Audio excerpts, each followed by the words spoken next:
નમસ્કાર દર્શક મિત્રો, માન્યુઝ લાઈવમાં આપનું હાર્દિક સ્વાગત છે. આપની સાથે હું સુધારા. તો જોઈએ આજના ફાસ્ટ ટોપ 15. ભોપાલમાં ગેરકાયદેસર રીતે ધમધમી રહેલા એક શેલ્ટર હોમમાંથી 26 છોકરીઓ અચાનક ભાગી જતા હડકંપ મચ્યો છે. રામ મંદિરના પ્રાણ પ્રતિષ્ઠા અમદાવાદના નેહાબેનના પિતા અને ભાઈએ જીવ ગુમાવ્યા હતા. રામ મંદિર નિર્માણને લઈ કાર સેવકોમાં ગર્વ છે. પેરિફેરલ વેસ્ક્યુલર રોગની સારવાર અંગે સુરતના આંગણે માસ્ટર્સ મીટ માસ્ટર્સનું આયોજન કરાયું. ગુજરાતમાં વધુ 2 યુવકોના હાર્ટ એટેકથી મોત, એકનું સારવાર મળે તે પહેલા જ નિધન થયું હતું. કોરોનામાં કેસમાં ફરી ઉછાળો જોવા મળ્યો છે. 24 કલાકમાં નવા 774 કેસ, 2ના મોત. વડોદરા ટ્રેનમાં ચડતી વેળાએ ભીડનો લાભ લઈ યુવકનો મોબાઈલ ચોરનાર ઝડપાયો. માંજલપુર વિસ્તારમાં ખરીદી કરવાના બહાને આવેલી મહિલા દુકાનમાંથી સામાનની ચોરી કરી ફરાર થઈ ગઈ છે. અમદાવાદ રામ ભક્તે 7 મહિનાથી મહેનત કરીને ભગવાન રામનું 6 ફૂટ લાંબા કટઆઉટ વાળું પુસ્તક બનાવ્યું. વડોદરામાં કારેલીબાગ સ્મશાન ગૃહની રિનોવેશનની કામગીરીના કારણે અંતિમ વિધિમાં આવતા લોકોને મુશ્કેલી. ઓનલાઈન ઠગોને બેંક એકાઉન્ટ આપનાર દિલ્હીના સાગરીતો પકડાયા. વાઇબ્રન્ટ સમિટના કારણે ફ્લાઇટના ભાડામાં તોતિંગ વધારો જોવા મળ્યો છે. મુંબઈ અમદાવાદનું એરફેર વધીને ₹20,000. ડ્રેનેજ સંબંધિત સમસ્યા ઉકેલવા નેશનલ હાઈવે ઉપર બંને તરફના વિસ્તારમાં નવી ટ્રંક લાઇન નખાશે. યુકે વિઝાના નામે નડિયાદના પશુપાલક સાથે ₹6 લાખની છેતરપિંડી. અમદાવાદમાં આંતરરાષ્ટ્રીય પતંગ મહોત્સવ 2024માં 55 દેશના પતંગબાજો ભાગ લેશે. પીએમ મોદીના એક તીરથી 2 શિકાર. ચીન માલદીવને લાગ્યો ઝટકો, લક્ષદ્વીપમાં મુલાકાતીઓની સંખ્યામાં વધારો. વિશાખાપટ્ટનમમાં દરિયો લગભગ 100 ફૂટ પાછળ ખસી ગયો. રાજસ્થાનમાં કોટા જંકશન પાસે જોધપુર ભોપાલ એક્સપ્રેસના 2 ડબ્બા પાટા પરથી ઉતર્યા. ઇસરો ભારતનો ધ્વજ આજે સૂર્ય પર ફરકશે. આદિત્ય પહોંચશે L1 પોઈન્ટ. ગૌતમ અદાણી ટૂંક સમયમાં મિસાઇલ અને ડ્રોન બનાવતા જોવા મળશે. દાઉદ ઇબ્રાહિમની પ્રોપર્ટીની હરાજી 15,000ની હવેલીના ₹2 કરોડથી વધુ મળ્યા. જમીન માટે ગુજરાતના પૂર્વ કૃષિ મંત્રી પર દીકરા અને પૌત્રએ જ કર્યો હુમલો. ટ્રેક્ટર ચડાવી દેવાની આપી હતી ધમકી.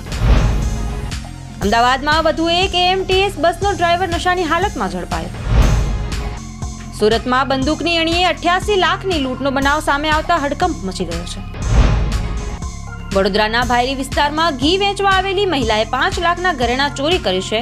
તાંત્રિક વિધિ કરતા જાણે ઘરેણા સોંપી દીધાનો પરિવારનો આરોપ. વડોદરામાં કોર્પોરેશન દ્વારા મેરેથોન દોડ રૂટ પરના 3 વોર્ડમાં હંગામી દબાણો દૂર કરાયા. નાના જાદરા ગામમાં પિતા પુત્રીની હત્યા કેસમાં દંપતી અને પુત્રને આજીવન કેદ.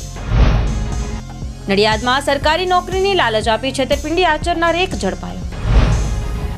આણંદમાં પતંગ દોરીના ભાવમાં 20% સુધીનો તોતિંગ ભાવ વધારો. બેંગલુરુની હોટલમાં પનીરની ગ્રેવીમાંથી નીકળ્યો કોકરોચ. મહિલાએ વિડીયો બનાવતા હોટલ સ્ટાફે ધમકી આપી. બંગાળમાં રાજકારણ ગરમાયું. કોંગ્રેસે રાષ્ટ્રપતિ શાસન લાગુ કરવાની માંગ કરી. પોલીસે 3 FIR નોંધી. સુરત સ્ટ્રીટ લાઇટ નાખવાની કામગીરી દરમિયાન વીજ કંપનીના 7 કર્મચારીઓને કરંટ લાગ્યો. ઇઝરાયલ હમાસ તણાવ ભારતીય અર્થતંત્રને માઠી અસર કરશે. રેડ સીથી શિપમેન્ટ જોખમી બનતા લાંબો રૂટ લેવો પડશે. સોમાલિયામાં ભારતીય નેવીનું સફળ ઓપરેશન. હાઈજેક થયેલા જહાજમાંથી ભારતીયોને બચાવ્યા. વલસાડમાં નેશનલ ઇંગ્લિશ સ્કૂલમાં પ્રિન્સિપલે 7 વિદ્યાર્થીઓને માર્યાનો આક્ષેપ. સુરત હજીરામાં ડમ્પર અને ખાનગી ટ્રાવેલ્સ વચ્ચે અકસ્માત. બસના ડ્રાઈવર સહિત 3થી વધુ મુસાફરોને ઈજા પહોંચી. બનાસકાંઠામાં પ્રેમ કરવાની મળી સજા. યુવકને ઝાડ સાથે બાંધીને માથાના વાળ ઉતારી નાખ્યા. ઇંગ્લેન્ડમાં વરસાદથી પૂરની સ્થિતિ. અનેક શહેરો પાણીમાં ડૂબ્યા. રેલવે સેવા ખોરવાઈ. સુરત કાયદાના વિરોધમાં BRTS બસમાં તોડફોડ કરનાર ડ્રાઈવર કંડક્ટર સહિત 4ને ઝડપી લેવાયા. સુરત GIDCમાં રૂપિયા ઉપાડવામાં મદદ કરવાના નામે ઠગે ATMનું કાર્ડ બદલીને 67,000 રૂપિયા ઉપાડી લીધા. અમદાવાદની મહિલા સાથે 2.5 કરોડની છેતરપિંડી કરનાર ઝડપાયો. વડોદરા ફોન પેથી રૂપિયા ટ્રાન્સફર થયાનો ખોટો મેસેજ બતાવી મોબાઈલ ફોન લઈ જતો ઠગ. આણંદ જિલ્લામાં 3 સ્થળેથી પ્રતિબંધિત ચાઇનીઝ દોરીનો જથ્થો ઝડપાયો. ભાવનગર દરરોજ સરેરાશ 10 નવા કેન્સરના દર્દીઓ સારવાર લેવા આવે છે. ગુજરાતના 2 દિવસ વરસાદની આગાહી. મહાદેવ બેટિંગ એપ 15,000 કરોડના કૌભાંડ કેસમાં ક્રાઇમ બ્રાન્ચની મોટી કાર્યવાહી. બાંગ્લાદેશમાં ચૂંટણી ટાણે હિંસા તોફાનીઓ ટ્રેન સળગાવતા 5ના મોત. સુરત મંદિરે દર્શન કરીને આવતા બાળકે ડમ્પરની અડફેટે કપાયેલો હાથ, તબીબોએ જટિલ ઓપરેશનથી ફરી જોડ્યો.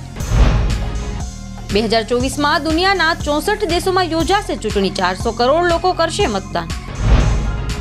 પીએમ મોદીએ આદિત્યને L1 પોઈન્ટ પર પહોંચવા બદલ પાઠવ્યા અભિનંદન. કચ્છના ઊંટડીના દૂધને ઓર્ગેનિક સર્ટિફિકેશનની માન્યતા મળી.